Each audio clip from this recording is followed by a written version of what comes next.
It's 10 o'clock. This is Sky News at 10. Our top story. Gaza's aid centres to stay closed tomorrow after at least 27 people were killed this morning, the third such shooting in as many days. Israel says the new system is designed to keep aid away from Hamas. Aid agencies say it simply can't cope with the massive humanitarian needs of Gaza. Also tonight, Sky News understands the UK will be forced to increase defence spending to 3.5% of GDP as NATO pushes to rearm and keep the US on side. We'll have the latest from the Algarve, where the search for Madeleine McCann resumed today, 18 years on from her disappearance.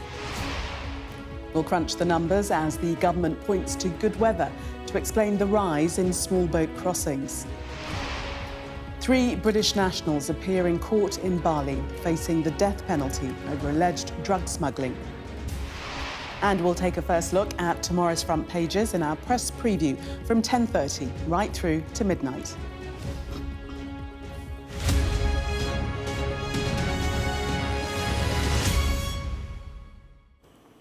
Good evening. The organisation set up to deliver aid in Gaza says its centres will be closed tomorrow after the third fatal shooting near one of the hubs in as many days. 27 people were reportedly killed this morning, with officials in Gaza accusing Israel of transforming new aid distribution centres into death traps and bloodbaths. The Israeli military says its soldiers fired at individuals who were posing a threat to them, and it's warned civilians to avoid the area around the aid centres tomorrow, describing them as combat zones. Our Middle East correspondent, Alistair Bunkle, reports. This is the daily humiliating dawn trek, just to eat. People scavenge for anything they can find amongst the boxes of aid in one of the distribution hubs. And it has become a lethal gauntlet. The efforts to get aid into Gaza have turned into chaos. The Israeli-backed aid stations, run by private contractors, have become an uncontrolled frenzy. And for the third day in a row, dozens of Palestinians were shot dead as they went to get food.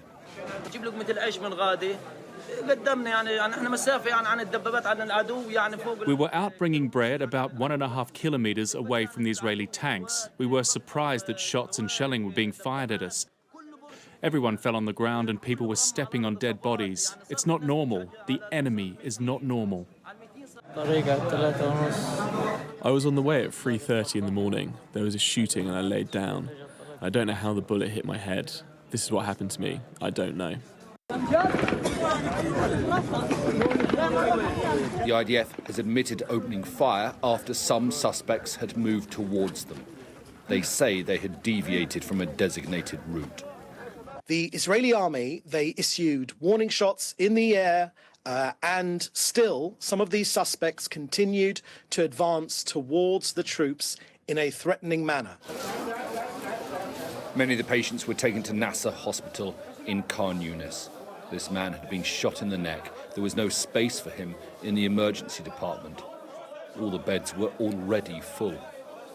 Everywhere, there were walking wounded, with blood on their clothes from bullet holes.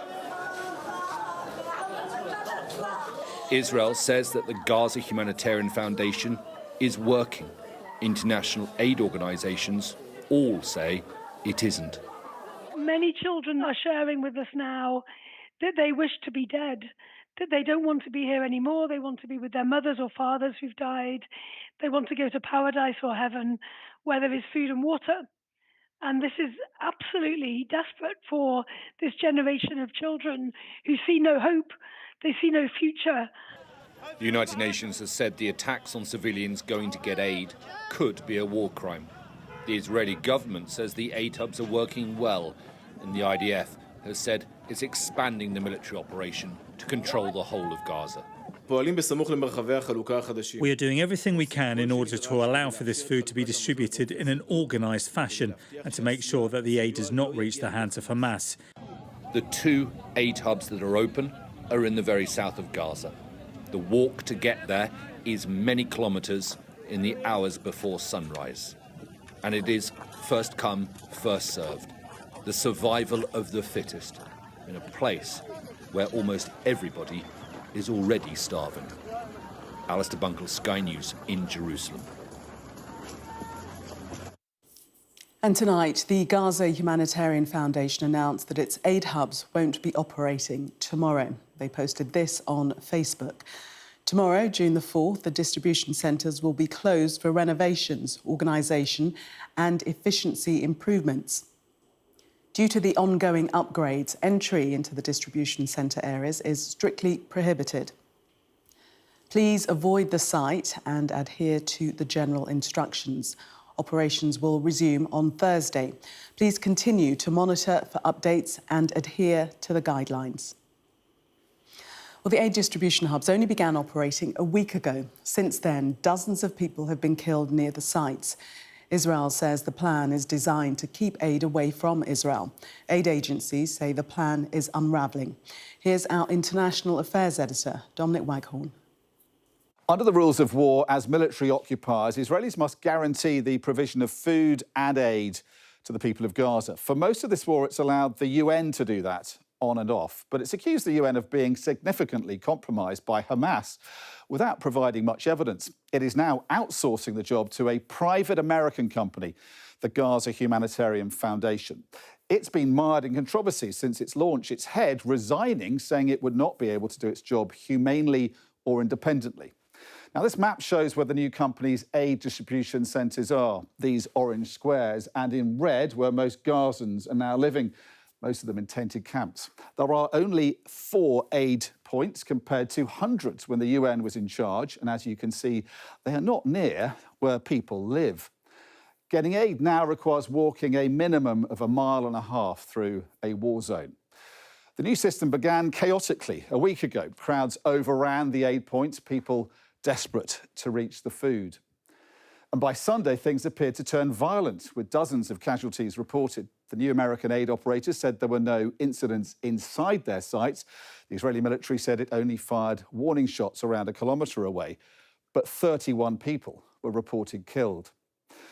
Today at 4 a.m, the US aid organisation put this notice up on Facebook, giving just an hour's notice for when aid would start being distributed, and with confusing instructions on how to get to the site. One part of the document told people not to go beyond this red stop sign, another not to move further than the roundabout at this junction close to where the shooting ended up happening, 0.5 kilometre from the aid point.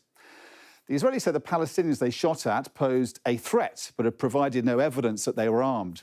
They have released this footage they claim shows Hamas firing into a crowd of Palestinians on Sunday, but we verified that it didn't happen anywhere near any of the new aid points. Aid professionals say the new system simply can't meet the massive humanitarian needs of Gaza.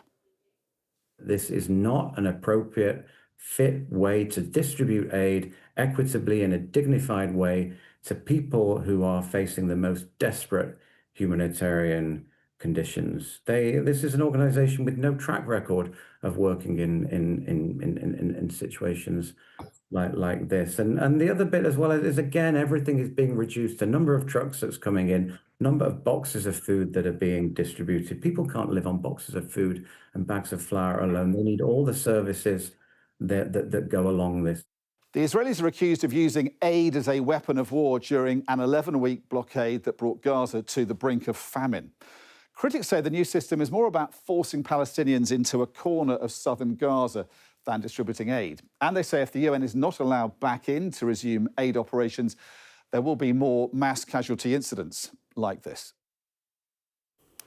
Meanwhile, an Israeli government spokesperson has told Sky News the IDF upholds the highest levels of international law after a senior figure in the previous US government said that the country has committed war crimes in Gaza. As a spokesperson at the State Department, Matthew Miller was the face and voice of US foreign policy. He spoke to our US correspondent Mark Stone on the Trump 100 Extended podcast. There are 2 ways to think about the commission of war crimes. One is if the state has pursued a policy to deliberately committing war crimes or is acting reckless in a way that aids and abets war crimes, if the state is committing war crimes, and that I think is an open question. I think what is almost certainly not an open question is that there have been individual incidents that have been war crimes where Israeli soldiers, members of the Israeli military, have committed war crimes. And we do know that Israel has opened investigations, but look, we are many months into those investigations and we're not seeing Israeli soldiers held accountable. Let's cross to Mark Stone in Washington, D.C. for us now. Mark, what responses have we heard from Israel and Hamas to what Matthew Miller said to you?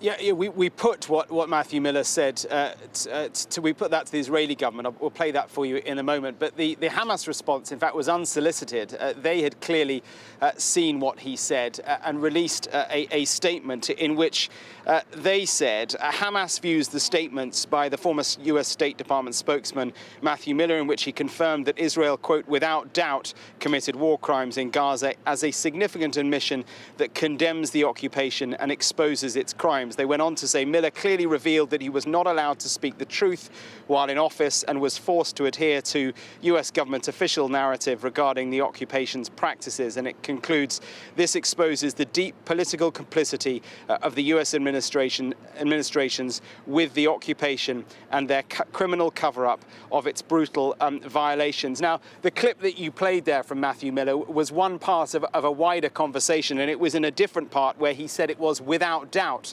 that Israel had committed war crimes. The sort of caveat that he gave that you played there was that there are two sorts of war crimes that are instigated by the state and those that are done by individual soldiers. And I think it is striking as well that in terms of that former, the first of those, war crimes committed by the state, he said that was an open question. I mean, that is a remarkable thing for a former State Department official to say. A man who stood at the podium for so many months, took our questions, battered each one of them away, and yet now is standing up and saying, yeah, you know what, privately, this is what I thought. Have a listen to David Mensa, who is the spokesperson for the Israeli government. We asked him about what Matt Miller has said. Well, Israel has been very, very close with our US allies. And indeed, we've thanked President Biden, the former president, but also President Trump and his special envoy, Steve Witkoff, for their consistent support in the tireless efforts to release our hostages. Of course, when there are claims like that, they need to be fairly investigated. But I can tell you that Israel upholds the highest levels of international law. It is key to the IDF strategy in releasing our hostages and destroying this terrorist organization. Now, that point he made there where he said, of course, when there are claims like that, they need to be fairly investigated. That is precisely to Matt Miller's point now, out of office. He is saying they never do get properly investigated. Mark, thank you. And a reminder that Trump 100 Extended is available wherever you get your podcasts from, with a new episode every weekday. As the government announced the defence review yesterday, questions were asked over the language used to describe military spending and whether 3% of GDP was a commitment or an ambition. Well, it may not matter. As Sky News understands, the UK will be forced to increase spending to 3.5% as part of a NATO push to rearm and keep the US on side. It's a political headache for the Prime Minister, who needs to balance warfare against welfare, as our political correspondent Tamara Cohen reports. Celebrating liftoff for the defence review, including a new generation of combat aircraft. But there are already warnings the pace of spending will have to increase, with the UK under pressure to agree a rise to 3.5% at a NATO summit this month. The Defence Secretary said Britain was already playing its part. As the Prime Minister has said, Britain already makes a huge contribution to NATO. We've published a defence review that has NATO at its heart. This is the biggest increase in defence spending since the end of the Cold War. The important thing is how we spend it. And here today we've seen how we can use the innovation to give us the battlefield edge. Sky News understands that in the building behind me, 3% spending, which is still years away, is seen as a bare minimum. One senior defence source said the UK would have to go higher, or we can no longer call ourselves a leader within NATO. The chair of the Defence Committee said the Trump administration was driving allies to do more and urgently. NATO are already pushing for a 3.5% at least. Do you think the Prime Minister will have to commit to it? The inexorable push towards it is inevitable, I fear, in that if that is what the US has decided, we do need to realise the gravity of the moment, realise that Russia has transitioned into a war-fighting economy, realise that China and others are also spending huge amounts on defence. We certainly cannot be complacent. How much will taxes have to go up to pay for defence? But this is a key question, as the government already faces a backlash over welfare cuts and has promised to increase spending on public services. Inevitably, this means spending cuts or tax rises. How much would the government need to raise? Getting to 3.5% of national income, obviously relative to today, is even more expensive. It's something like an extra £30 billion a year. We could get away with not having tax increases if the economy starts growing much, much faster than it has over the last 15 years. But if it doesn't, and if the government can't think of other bits of what it is doing that it can stop or really significantly cut, then inevitably we'll have tax rises. The projects to rearm Britain will take years to complete, but the wrangling over the price tag starts now. Tamara Cohen, Sky News. And our Defence and Security Editor, Deborah Haynes, is hosting a new podcast, The War Game, starting on the 10th of June. Along with Tortoise Media, we've assembled a top team of former government ministers and military chiefs to simulate the British response to a Russian attack on the UK. You'll be able to listen to The War Game wherever you get your podcasts from. To Portugal now, where a new search is underway for Madeleine McCann, 18 years after she went missing. German police have been scouring land close to the former home of the prime suspect in Madeleine's disappearance. The McCanns were staying at a resort in Praia da Luz in May 2007. Madeleine disappeared from their room as her parents dined in the restaurant. This week, police are searching more than 20 plots of land in the surrounding area, including 2 locations in Atalaya, verified by Sky News. The chief suspect, Christian B., is linked to a farmhouse in the area. Sky correspondent Dan Whitehead reports. A new search and fresh hope for answers. Specialist police teams drove in from Germany. They're leading this operation just a mile from where 3-year-old Madeleine went missing 18 years ago. Tony lives in the middle of the search site and was here back in 2007 when she disappeared. They searched up here 20 years ago when searched all around here 20 years ago. And I'm not sure what they're hoping to find, because even locals were searching up on, there's a pathway along the cliffs up here, and searching along the cliffs for, I don't know, days, weeks, etc., and didn't find anything. Police were last in Portugal 2 years ago when they searched a dam 45 minutes away, but nothing was found. This time, it is a vast area. Just to give you a sense of the terrain that police are having to look through, it is dense shrubland, it's very windy, it's exposed, there are old ruined barns and buildings, there are wells that they're looking in. In fact, we understand that the German and Portuguese authorities have identified more than 20 sites that they're going to be searching throughout the week. Madeleine McCann disappeared from the family's holiday apartment in Praia da Luz in May 2007. It sparked a huge Europe-wide police operation. The prime suspect in the case is this German man, Christian B., currently serving a 7-year sentence for rape. He's always denied any involvement in Madeleine's disappearance. He's an excellent suspect. He fits the profile. He was in the area at the time. He is known to have committed burglaries, in those types of areas in holiday accommodation. He has a background and convictions for child abuse-related offences. The Met Police says it's aware of the new search here and is continuing its own investigation. German officials won't say whether any new information has led to the latest search. But the fact is that Madeleine's disappearance is one of the world's most high-profile missing person cases. Last month, ahead of her 22nd birthday, her parents described Madeleine as beautiful and unique, saying they'll continue to leave no stone unturned. Dan Whitehead, Sky News, in Lagos, Portugal. The Home Office has suggested that good weather is a factor in the rising number of migrants crossing the Channel this year. Ministers say the number of good weather days has doubled compared to the start of 2024. But research by our data team shows a rise in small boat crossings during bad weather too. Our political correspondent Ali Fortescue has been looking at the numbers. Now, we talk a lot about record numbers of Channel crossings. What does that actually look like? Well, this is a graph that says it all, really. 2022, you'll remember, this was a record year. More than 40,000 people crossing the Channel in small boats. But look at where we are now in 2025. More than 13,000 already, significantly more than many of those previous years, including 2022.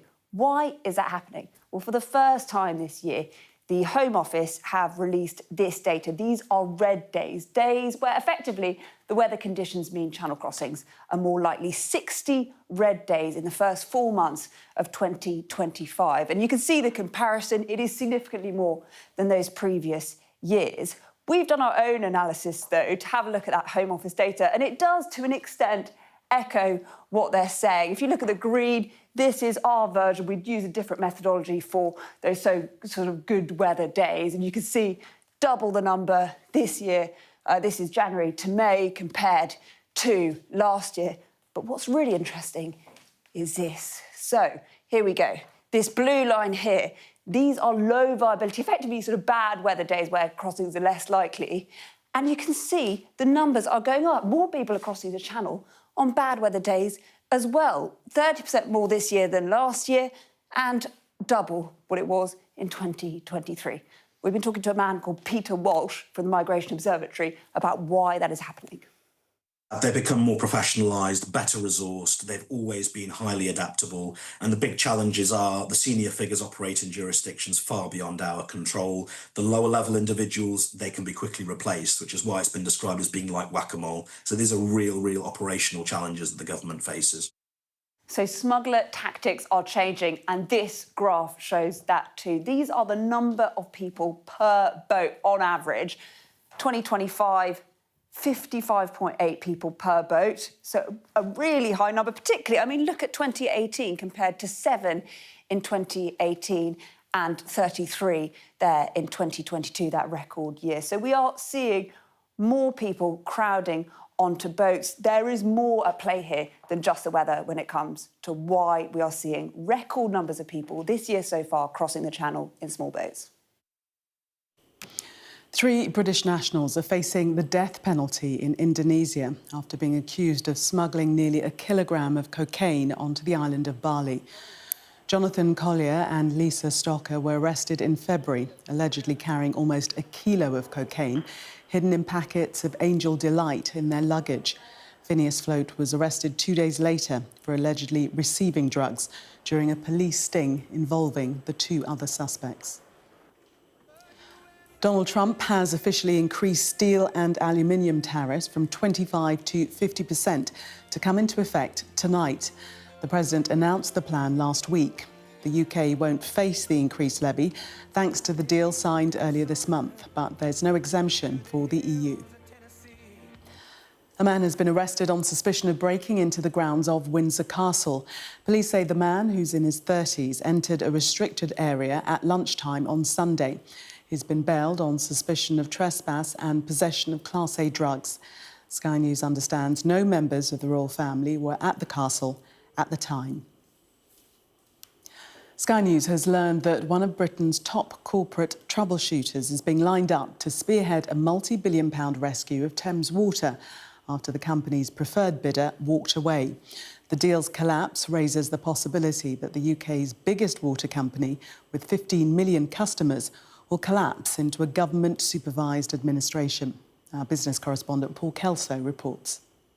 Thames Water is once more in danger of sinking after American investors KKR abandoned plans for a £4 billion equity stake to keep afloat a company already loaded with almost £20 billion in debt that's failed to prevent sewage pollution, to the fury of campaigners. We need to remove polluting for profit, and we need to remove the monopolistic financial engineering, exploitive behaviour of these companies. I think that with KKR pulling out of the Thames Water deal this morning, That now forces the issue, and in reality, government should put Thames Water into special administration, and it should do so today.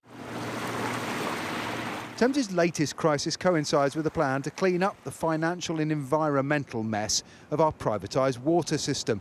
An independent review by a former Bank of England Deputy Governor who sees deep-rooted failures and no simple solution. I think we need a number of changes. We need more effective regulation. We need to get investors into the industry who are there for the long term.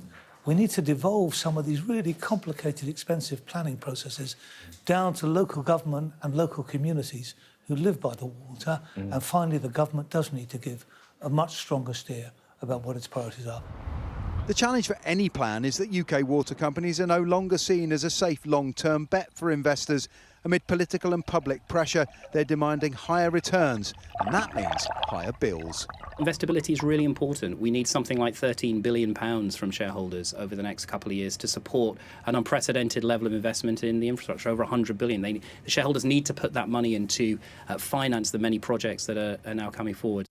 With its preferred bidder KKR having walked away, Thames Water will now turn to its creditors for an alternative bailout plan that could see billions of pounds of debt swapped for an ownership stake in the company. If that fails, then nationalisation may be the last and only option.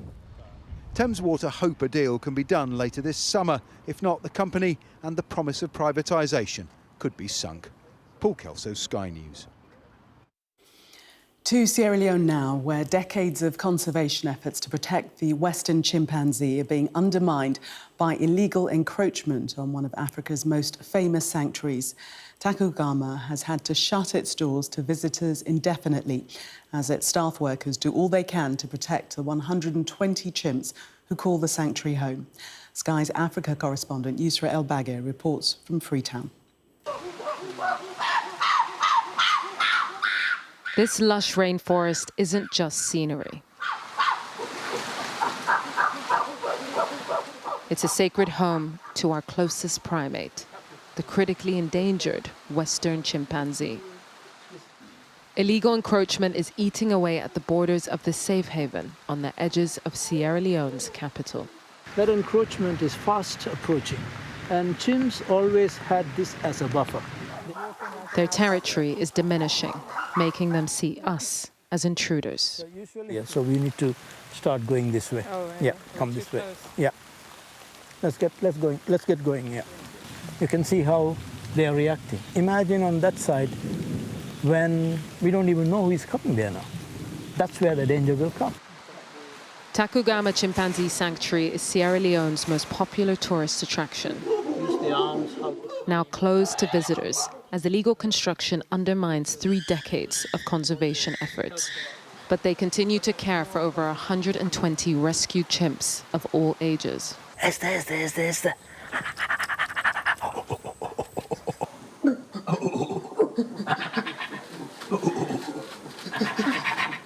Every time a baby chimp arrives, people think, oh, well, you're doing a good job. You were able to confiscate a chimp and rescue a chimp and bring it here. But for me, as founder of the sanctuary, I feel defeated because this chimp shouldn't be arriving here.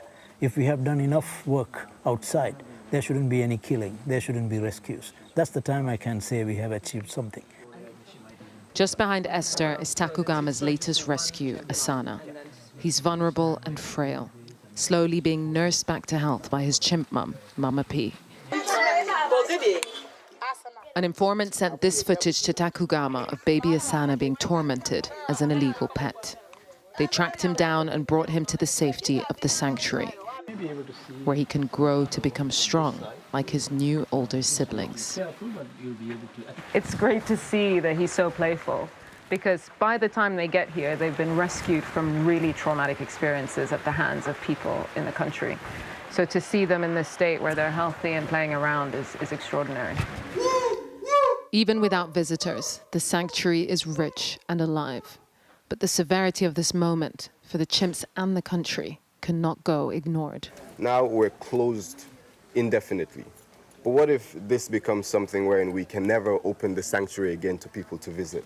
then you have all these young Sierra Leoneans who have to live their lives not even ever understanding fully what the national animal is, not having the opportunity to experience it. In the absence of funding from, at the moment, from the US government, it's going to be difficult for us to turn around quickly. But we are very resilient. We are like chimpanzees, so we will manage somehow. The resilience of these sensitive, bright creatures is being tested, as the space carved out for them by their human friends is increasingly coming under threat. Yusra al-Bagher, Sky News, Freetown. Well, that was Sky News at 10. Coming up, we'll take a first look at tomorrow's newspapers in the press preview. Tonight, we're joined by the broadcaster and commentator Ali Miraj and the journalist and broadcaster Sonia Soda. And one story dominating the newspapers will be the renewed police search for Madeleine McCann. The headline on the front of the Metro reads, Maddie Search. Stay with us for more. We'll be right back.